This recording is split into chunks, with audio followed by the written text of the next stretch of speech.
આગળ વાત કરીશું એક મહત્વના સમાચાર વિશે। મહત્વના સમાચાર સામે આવી રહ્યા છે તેના પર નજર કરીશું। મહત્વપૂર્ણ સમાચાર મળી રહ્યા છે તેના પર નજર કરીએ તો સાબરડેરીની સાધારણ સભા શાંતિપૂર્ણ માહોલમાં પૂર્ણ થઈ છે। પશુપાલકો દ્વારા જે માંગ કરવામાં આવી હતી તે માંગ પણ સંતોષવામાં આવી છે। ₹995 દૂધનો ભાવ વધારો આપવાનું આ બેઠકમાં નક્કી કરવામાં આવ્યું છે। શાંતિપૂર્ણ માહોલમાં બેઠક પૂર્ણ થઈ 960નો ભાવ વધારો પશુપાલકોને ચૂકવી દેવાયો છે। પશુપાલકો દ્વારા છેલ્લા ઘણા સમયથી આ અંગે માંગ કરવામાં આવી રહી હતી। આગામી 4 દિવસમાં ઉપરના ₹35નો ભાવ વધારો પણ ચૂકવી દેવામાં આવશે તેવો નિર્ણય આ બેઠકમાં કરવામાં આવ્યો છે। કોઈપણ જાતના વાદવિવાદ વગર સાધારણ સભા પૂર્ણ થઈ છે અને જે પણ માંગ પશુપાલકોની હતી તે સંતોષી લેવામાં આવી છે। સાબરડેરીની સાધારણ સભા શાંતિપૂર્ણ માહોલમાં પૂર્ણ થઈ હોવાના સમાચાર સામે આવી રહ્યા છે।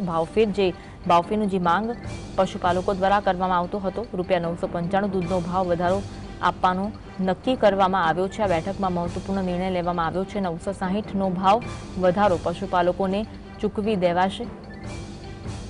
આગામી 4 દિવસમાં ઉપરના ₹35નો ભાવ વધારો પણ ચૂકવી દેવાશે। આજ અંગે વધુ વાત કરીશું। સંવાદદાતા જુગનુ ફોનલાઈન પર જોડાયા છે। જુગનુ, શાંતિપૂર્ણ માહોલમાં બેઠક પૂર્ણ થઈ છે અને માંગ પણ સંતોષવામાં આવી છે, વિગત જણાવશો। સાબરકાંઠા અને અરવલ્લી જિલ્લાની અગ્રણી સહકારી સંસ્થા સાબરડેરીની આજે વાર્ષિક સાધારણ સભા યોજાઈ હતી। વાર્ષિક સાધારણ સભાને લઈને 15 થી 20 દિવસ પહેલા સાબરડેરીમાં હોબાળા થયા હતા, તોડફોડ કરવામાં આવી હતી, કેટલાક પશુપાલકો સામે પોલીસ ફરિયાદ પણ નોંધાઈ હતી।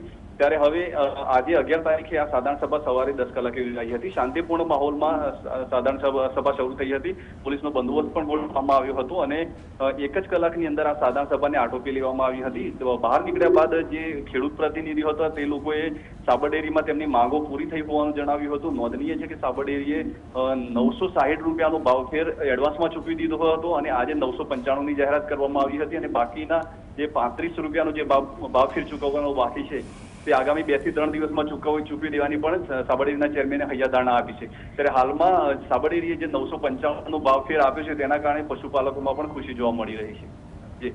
જી, આભાર માહિતી આપવા માટે।